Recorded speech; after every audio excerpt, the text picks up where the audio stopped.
नमस्कार, बहुत स्वागत है हमारे खास कार्यक्रम में आपका। आज बात करेंगे उत्तर प्रदेश में बिगड़ी कानून व्यवस्था को लेकर।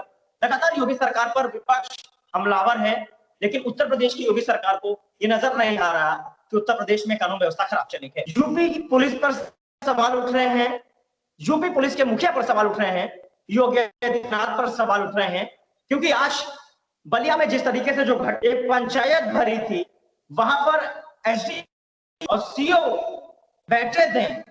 हम ये कह सकते हैं कि सरकार के सामने बीजेपी के नेता ने 18 राउंड फायरिंग एक लोगों को मौत के घाट उतार दिया। इसी मुद्दे पर हमारे साथ बातचीत करने के लिए समाजवादी पार्टी के नेता दीपू आचार्य जुड़ रहे। बहुत स्वागत है आपका। धन्यवाद सर। आपसे ये सवाल है, उत्तर प्रदेश में लगातार महिला अपराध, दिन दहाड़े लोगों की हत्या कर दी जाती है। उत्तर प्रदेश में कानून व्यवस्था नाम की कोई चीज ही नहीं है।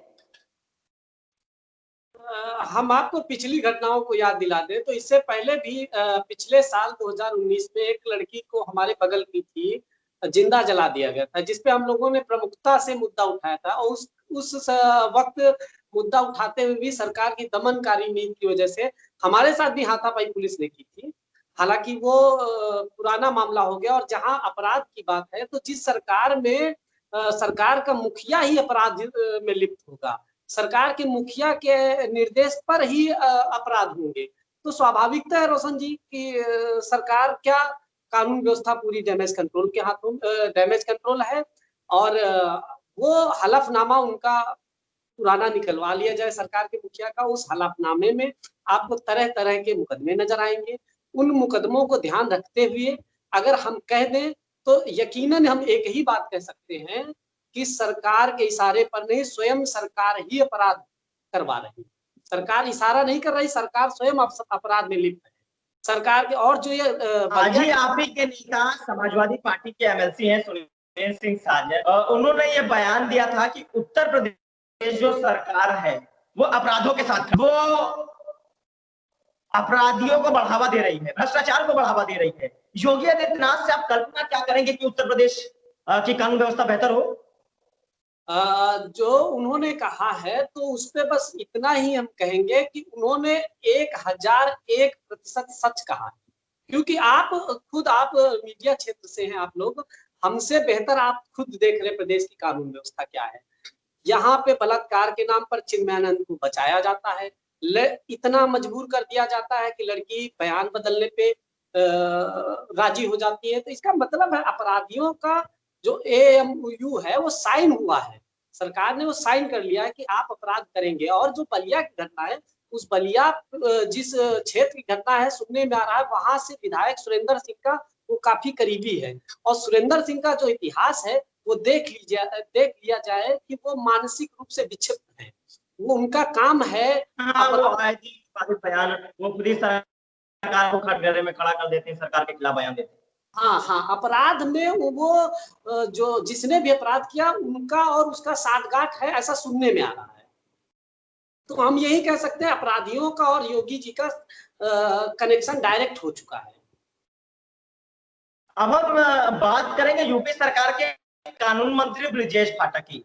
जब वो बसपा में थे और उत्तर प्रदेश में अखिलेश यादव की सरकार थी, तो जब वो विपक्ष में थे और अखिलेश यादव की सरकार थी तो बड़े वो अखिलेश यादव पर वो गंभीर आरोप लगाते थे कि अखिलेश यादव के नेतृत्व में उत्तर प्रदेश कानून व्यवस्था बेहतर नहीं है। पर अब वो खुद उत्तर प्रदेश में कानून मंत्री हैं, अब तो किसी घटनास्थल पर दिखते नहीं है, क्योंकि मुख्यमंत्री के करीबी है, राजनाथ सिंह के करीबी है, राजनाथ सिंह से फोन करा लेते हैं तो मंत्री पद बच जाता है। तो ऐसे में हम कह सकते हैं ना कि उत्तर प्रदेश का जब कानून मंत्री अगर उस पीड़ित परिवार के घर इंसाफ दिलाने ना जा पाए, तो ऐसा मुख्यमंत्री के जो करीबी है कानून मंत्री, किस काम का है? कहाँ है कानून मंत्री उत्तर प्रदेश के? तो दिखते ही तो नहीं है। कानून मंत्री जी का इससे पहले भी इतिहास अगर देख लिया जाएगा तो आपको कानून मंत्री जी का इतिहास और बिकरू कांड के मास्टरमाइंड विकास दुबे का कनेक्शन साफ साफ नजर आएगा कि वह कब से माननीय जी के करीब, कानून मंत्री के करीबी था। और जब बिकरू कांड जैसे लोगों का करीबी कानून मंत्री जी का करीबी बिकरू कांड जैसा मास्टरमाइंड आदमी होगा, तो आप सोच सकते हैं कि कानून व्यवस्था कानून मंत्री के हाथ से निकल चुकी है। कानून मंत्री नहीं, उनको तो हम अपराध मंत्री कह सकते हैं। ये उत्तर प्रदेश में एक नया कल्चर आ गया। अगर कोई सब अगर उसमें पुलिस कटघरे में खड़ी कर रही हो या सरकार कटघरे में हो, तो अफसर क्या करते हैं, बॉडी को रात में ही जला, बगैर परिवार से पूछे। ऐसे उदाहरण मैं आपको दे दूं, यूपी के रातों रात उस बच्ची का शव जला दिया। पीड़ित परिवार बिलखता रहा, चिल्लाता रहा। वहां पे खुद मैं मौजूद था, मीडिया भी मौजूद थी, जाने की पीड़ित परिवार से बातचीत करने की कोशिश की, लेकिन ये क्या था उत्तर प्रदेश में न्याय? आप न्याय दिलाने की बात करते हैं, ये सारी बातें आपकी जुमला है। उत्तर प्रदेश के मुख्यमंत्री ने कहा था उत्तर प्रदेश में ना गुंडा राज ना भ्रष्टाचार, आपकी बात फलाने की सरकार। अरे अब तो आपकी सरकार आ गई थी भाई। आपने उत्तर प्रदेश का ये कसम खा लिया था कि गुंडा माफिया लुटेरा प्रदेश छोड़ के भाग जाए। जब उत्तर प्रदेश के मुखिया ही अगर अपराध में लिप्त हो, तो हम कल्पना क्या करेंगे? तो इस पे जाहिर सी बात है कि विपक्ष सवाल उठाए गए, लगातार विपक्ष योगी सरकार पर हमलावर है। और उसके बाद DG law and order Prashant Kumar कहते हैं कि पहले रेप नहीं हुआ, उसके बाद खुद जब कोर्ट में वो केस होते हैं, जब कोर्ट उनको फटकार लगाता है कि अगर रसूखदार की बेटी होती या तुम्हारी बेटी होती प्रशांत कुमार, तो इसी तरीके चला दे, तो प्रशांत कुमार मुंह लटका के खड़े रहे। सर, जो आपने कहा रात में बॉडी जलाने की बात, तो इससे पहले भी 2019 की जिस घटना को भी मैंने जिक्र किया, उस घटना पे हम लोग लगातार बैठे थे और पीड़ित परिवार पे प्रशासन लगातार दबाव डाल रहा था।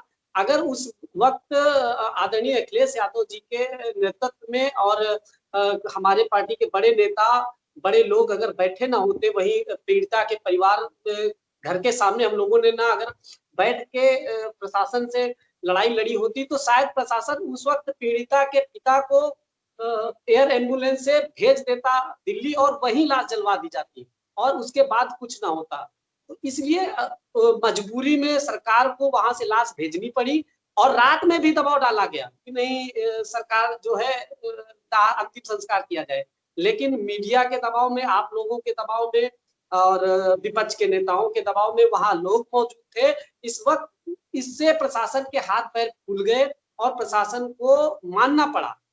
वो घटना वहां पे तो यहाँ पे तो नहीं कर पाए, लेकिन उन्होंने वो दलित बेटी के घर जाकर वहां जो बूढ़ी गढ़ी में हुई है उसका यही का वो एग्जाम्पल वहां उन्होंने, ये एक तरह से हम ये कह सकते हैं कि उन्होंने एक उदाहरण दिया है कि आगे चल के उन्होंने ये उदाहरण दिया कि होता क्या है, आगे क्या होगा। तो उन्होंने एक उदाहरण दिया है कि हम ऐसी घटनाओं पे अब हम ये कर सकते हैं और इस पे कोई सवाल उठाने की जरूरत नहीं फिर जो सवाल उठाएगा उसका पीएफआई से फंडिंग दिखाया जाएगा, अलग से वेबसाइट बनाई जाएगी। वो अलग बात है कि वो वेबसाइट अमेरिका की थी, बाद में वो निकल के आई, आप ही के लोगों द्वारा निकाली गई, मीडिया के क्षेत्र के लोगों द्वारा, लेकिन निकल के आई। हालांकि उसमें मिला क्या, जो आया है तो वो निकालो उसको। अगर पीएफआई फंडिंग आई है तो आप पीएफआई की फंडिंग बाहर तो करो, किसने किया? आप आरोप न लगाओ। यहाँ पे भी हिंदू मुसलमान करने की कोशिश की गई, वहां पे दलित और वो नहीं किया गया क्योंकि वो दलित की बेटी थी, दलित की बेटी थी और वहां आतंक है उनका, उन लड़कों का आतंक था। इससे पहले उसकी भाभी ने, कई लोगों ने, जो भी महिला उनका समर्थन करी, जितने संगठनों ने समर्थन किया, उन्होंने साफ साफ कहा है। इससे हम यही कह सकते हैं कि कानून, उत्तर प्रदेश की कानून व्यवस्था पूर्णतः अपराधियों के हाथ में है और अपराधी ही चला रहे हैं। उसका जीता जागता यही सबूत आप दे सकते हैं कि जिस सरकार, हम एक ही आप इस पे एक अपना जोड़ेंगे कि जिस सरकार में मुख्यमंत्री अपने केस वापिस ले रहा हो, उप मुख्यमंत्री के केस वापिस लिए जा रहे हैं, इससे दुर्भाग्य क्या हो सकता है इस देश का।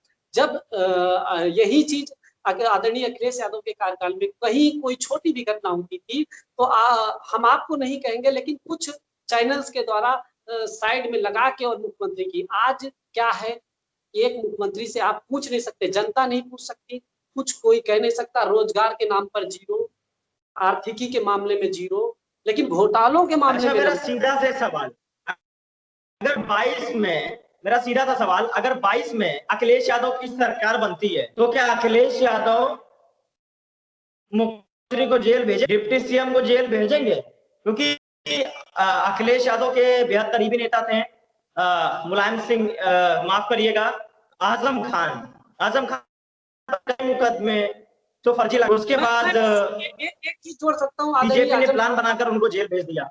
आदरणीय आजम खान साहब का आपने नाम लिया तो मैं उनके लिए एक ही शब्द कह सकता हूँ कि आजम खान साहब का दोष यह है कि वो 150 रुपए में सीबीएसई की बोर्ड की पढ़ाई गरीब के बच्चों को देते हैं। बस उनका कसूर यही है उनका। और उनके कॉलेज में चले जाइए आप, वहां पता करिए तो वहां सबसे ज्यादा मुसलमानों से ज्यादा बच्चे हिंदू कौम के पढ़ते हैं। और 150 दलित, पिछड़े, सामान्य जितने गरीब बच्चे, उस पर किसी कैटेगरी नहीं, जो भी गरीब बच्चा है उनके यहाँ 150 रुपए फीस में, यानी जो हमारे यहाँ अमूमन गांव में 150 रुपए ज्यादा फीस होती है, वो आदमी 150 रुपए की फीस में सीबीएसई बोर्ड की जैसे बोर्ड की पढ़ाई देता है। बस उसका कसूर यही है कि 150 रुपए में, 200 रुपए में फ्री में पढ़ाई दे रहा है। और इस सरकार को फ्री में पढ़ाई, क्योंकि जब बच्चे पढ़ेंगे तो सरकार से सवाल करेंगे, सरकार सवालों से बचने के लिए उनकी पढ़ाई खत्म करना चाहती है। बस इसका एक ही है। हम वक्त की कमी है, आपसे हमें बातचीत करके बहुत ठीक लगा। हमसे बातचीत करने के लिए बहुत बहुत धन्यवाद। हम उम्मीद करते हैं कि उत्तर प्रदेश उस बेटे को न्याय मिलेगा, उत्तर प्रदेश में उन बेटियों को न्याय मिलेगा जो सरकार कार्रवाई नहीं कर पा रही है। हम लगातार इस खबर को प्रमुखता से दिखा रहे हैं, लेकिन सरकार ने सिर्फ कार्रवाई यही की है कि सीओ और एसडीएम को सिर्फ निलंबित किया है, बल्कि उनको जेल में डाल लेना चाहिए। जी आजादी, बहुत बहुत धन्यवाद हमसे बातचीत करने के लिए। बहुत बहुत बहुत बहुत धन्यवाद।